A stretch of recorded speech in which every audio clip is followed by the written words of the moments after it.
இயேசு கிறிஸ்துவின் இனிய நாமத்தில் வாழ்த்துக்கள். இந்த நாளிலும் லூக்கா எழுதின சுவிசேஷம் 18வது அதிகாரம் 1ஆம் வசனத்திலிருந்து 8ஆம் வசனம் வரையிலும் சோர்ந்து போகாமல் ஜெபிக்க வேண்டும் என்பதற்காக ஒரு விதவையை கொண்டும் ஒரு அநீதி உள்ள நியாயாதிபதியை கொண்டும் ஆண்டவர் ஓமையை அங்கே அவர் போதிக்கிறதை நாம் பார்க்கிறோம். வேதாகமத்தில் விதவைகளின் மேலே ஆண்டவர் எத்தனை அக்கறை கொண்டிருந்தார் என்கிற காரியங்கள் ஆங்காங்கே சிதறி எழுதப்பட்டிருக்கிறதை நாம் பார்க்கிறோம்.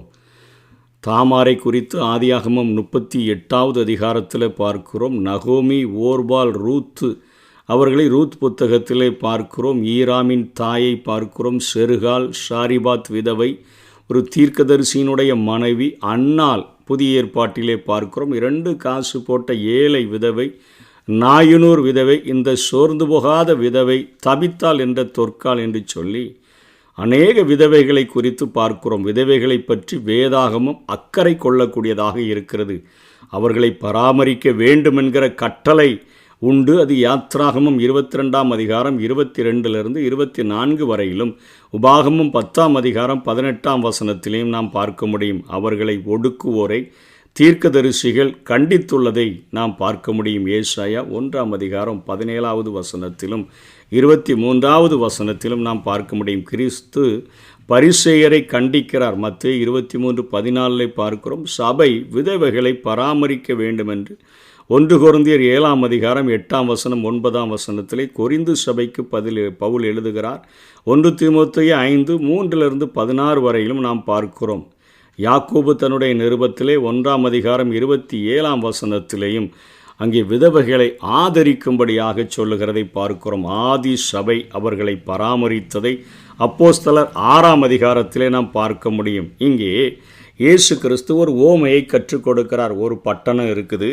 அந்த பட்டணத்தில் ஒரு நியாயாதிபதி இருக்கிறான். அவனுடைய கேரக்டர் என்னென்னா, தேவனுக்கு பயப்படாதவனும் மனுஷனை மதியாதவனுமாய் இருக்கிறான். மனுஷனாவே மதிக்காத, தேவனுக்கு பயப்படாத ஒரு அநீதியுள்ள ஒரு நியாயாதிபதி இருக்கிறான்.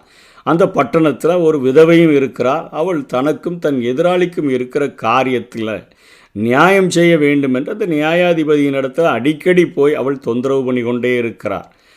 வசனம் 4 வெகுகாலம் வரைக்கும் அவனுக்கு மனதில்லாதிருந்தது. பின்பு அவன், நான் தேவனுக்கு பயப்படாதவனும் மனுஷரை மதியாதவனாகவும் இருந்தும் இந்த விதவை எப்பொழுதும் என்னை தொந்தரவு செய்கிறாளே, அடிக்கடி வந்து என்னை அலட்டாதபடிக்கு இவளுக்கு நியாயம் செய்ய வேண்டும் என்று தனக்குள்ளே அவன் சொல்லி கொண்டான் என்று இங்கே ஆண்டவராகிய இயேசு பேசுகிறான். அவனுக்குள்ளே பேசி அவன் அந்த நியாயத்தை செய்துவிட வேண்டும் என்று அவன் விரும்புகிறான். அநீதி உள்ள அந்த நியாயாதிபதி சொன்னதை சிந்தித்து பாருங்கள் என்று ஆண்டவராகிய இயேசு கிறிஸ்து பேசிட்டு அவர் சொல்லுகிறார்.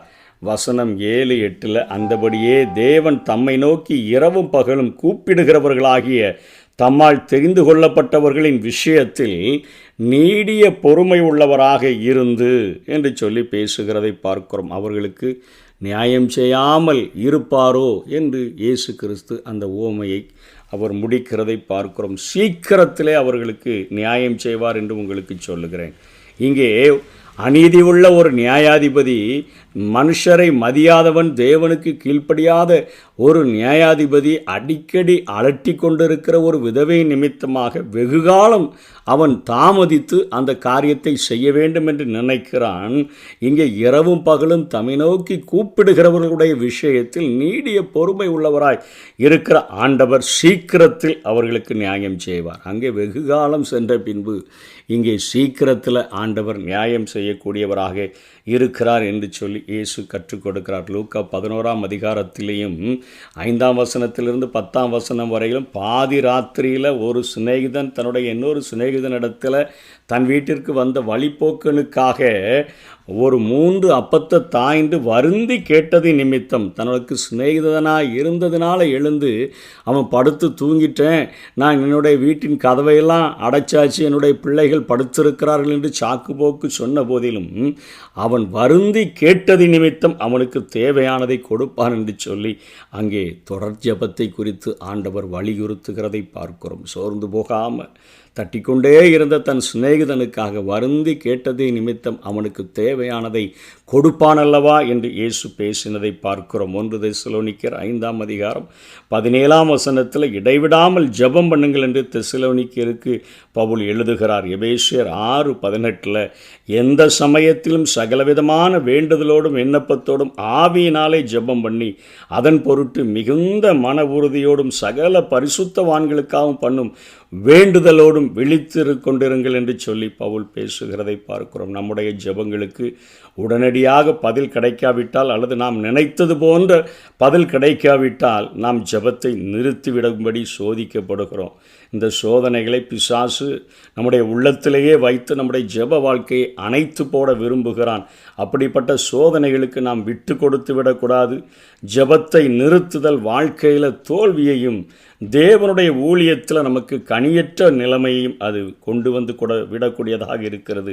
நமது தோல்விகள் எதுவாக இருந்தாலும் பழைய பாவங்களை குறித்த குற்ற உணர்வுகளை சத்துரு நம்முடைய உள்ளத்தில் கொண்டு வந்து கொண்டே இருந்தாலும் ஜெபிப்பதனால என்ன பலன் என்று சொல்லி நமக்கு உணர்வுகளை அவன் கொடுத்து அவைகளின் மூலமாக நம்மோடு கூட அவன் பேசினாலும் தேவன் தூரமாக இருப்பவராக நம்முடைய வாழ்க்கையில் தோன்றினாலும் நம்ப முடியாத அளவுக்கு சோதனைகள் இருந்தாலும் நமது சூழ்நிலைகள், நமது மனநிலை, நம்முடைய ஆவிக்குரிய போராட்டம் அது எப்படி இருந்தாலும் நாம் ஜெபிப்பதை நிறுத்திவிடக்கூடாது என்பதை இந்த ஓமையானது கற்றுக் கொடுக்கிறதை பார்க்கிறோம். அடிக்கடி அலட்டி கொண்டிருக்கிறது நிமித்தமாக தேவனை அவன் நேசிக்காத, மனுஷரை மதிக்காத ஒரு அநீதி உள்ள நியாயாதிபதி இப்படி செய்யக்கூடுமானால் மாம்சமான யாவரும் ஜெபிக்கிற யாவரும் இடத்தில் வருவார்கள் என்று சங்கீதக்காரன் சொல்லுகிறாரே. ஜெபத்தை கேட்கிறவரே, மாம்சமான யாவரும் உம்மிடத்தில் வருவார்கள். ஆகவே நம்முடைய ஜெபங்களுக்கு 100க்கு 100 அவர் பதில் தருவார் என்கிற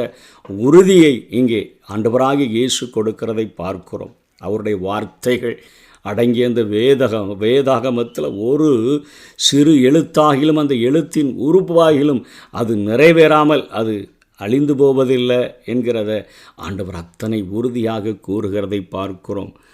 அங்கே சாமுவேல் கூட சொல்லுகிறார், நான் உங்களுக்காக வேண்டுதல் செய்யாமல் இருந்தேன் என்று சொன்னால் பாவம் செய்தவனாய் இருப்பேன் என்று 1 சாமுவேல் 12:23 சொல்கிறார். நாம் ஜெபிக்காமல் இருந்தால் அதுவே நம்முடைய வாழ்க்கையில் பாவமாகிவிடும். நாம் ஆண்டவருடைய சித்தத்தை அறிந்து அதன்படி போராடி ஜெபிக்கும் பொழுது நிச்சயமாக ஆண்டவர் நமக்கு பதில் தரக்கூடியவராக இருக்கிறார். 1 யோவான் 5:14 15 நாம் எதையாகிலும் அவருடைய சித்தத்தின்படி கேட்டால் அவர் நமக்கு செவி கொடுக்கிறார் என்பதே அவரை பற்றி நாம் கொண்டிருக்கிற தைரியம். நாம் எதை கேட்டாலும் அவர் நமக்கு செவி கொடுக்கிறார் என்று நாம் அறிந்திருந்தோம். ஆனால் அவரிடத்தில் நாம் கேட்டவைகளை பெற்றுக்கொண்டோம் என்றும் அறிந்திருக்கிறோம் என்று பார்க்கிறோம். ஆகவே நம்முடைய வாழ்க்கையில் ஆண்டவரிடத்தில் ஜெபிக்கும் பொழுது ஆண்டவர் தன்னுடைய ஆவியானவராகிய காற்றை நம்முடைய வாழ்க்கையிலே வீச செய்து ஒரு செங்கடல் போன்ற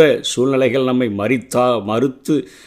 மறுத்து நிறுத்தினாலும், தடுத்து நிறுத்தினாலும், பின்பாக ஆலோட்டிகள் நம்மை விரட்டினாலும், அங்கே பார்வோனின் சேனைகள் மிகவும் அதிகமாக நம்மை பயமுறுத்தினாலும் வழியே இல்லை, இதோடு கூட என் வாழ்க்கை முடிந்துவிட்டது என்று சொன்னாலும் அவரை நோக்கி பார்க்கிற பிள்ளைகளுக்கு ஆண்டவர் தன்னுடைய ஆவியானவராகிய காற்றை வீச செய்து செங்கடலில் ஒரு வழியை உண்டாக்கி தர முடியும். ஆண்டவரை பார்த்து அன்றன்றுள்ள அப்பத்தை எங்களுக்கு தாரும் என்று ஜெபிக்க சொல்லி கற்றுக் கொடுத்தாரே, அது வனாந்திரமான இடமாக இருந்தாலும் ஒரு காற்றை வீச பண்ணி காடைகளை கொண்டு வந்து தரையிலிருந்து 2 முழ உயரத்திற்கு காடைகளை 1 மாதமளவும் சாப்பிடுகிற அளவிற்கு ஆண்டவரால் கொடுக்க முடியும். அதே போல பயங்கள் நிறைந்த சூழ்நிலையின் மத்தியில் சீஷர்கள் வீட்டை பூட்டி கொண்டு 120 பேர் மேல் வீட்டறையில் இருந்த பொழுது தன்னுடைய ஆவியானவராகிய காற்றை வீச பண்ணி அவருடைய பயமுள்ள ஆவியை வெளியே எடுத்து போட்டுட்டு அவர் பயமுள்ள ஆவியை அவர் தராமல் பலமும் அன்பும் தெளிந்த புத்தியுமுள்ள ஆவியை தந்து நம்மை உருவாக்குகிறதற்கு அவர் வல்லமை உடையவராயிருக்கிறார்.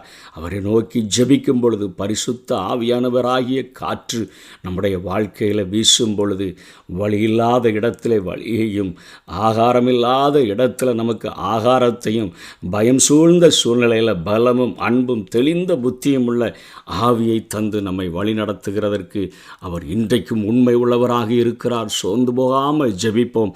கர்த்தர் தாமே நம்மை ஆசீர்வதிப்பாராக. ஆமென். சோராது ஜெபித்திட ஜெபாவி வரம் தாருமே, தடையாவும் அகற்றிடுமே, தயை கேட்டும் பாதம் வந்தே. சோராது ஜெபித்திட ஜெபாவி வரம் தாருமே, தடையாவும் அகற்றிடுமே, தயை கேட்டும் பாதம் வந்தேன். எந்தன் ஜெப வேளை உம்மை தேடி வந்தேன், தேவா பதில் தாருமே. எந்தன் கோட்டை எந்தன் தஞ்சம் நீரே, உம்மை நான் நாடி வந்தேன்.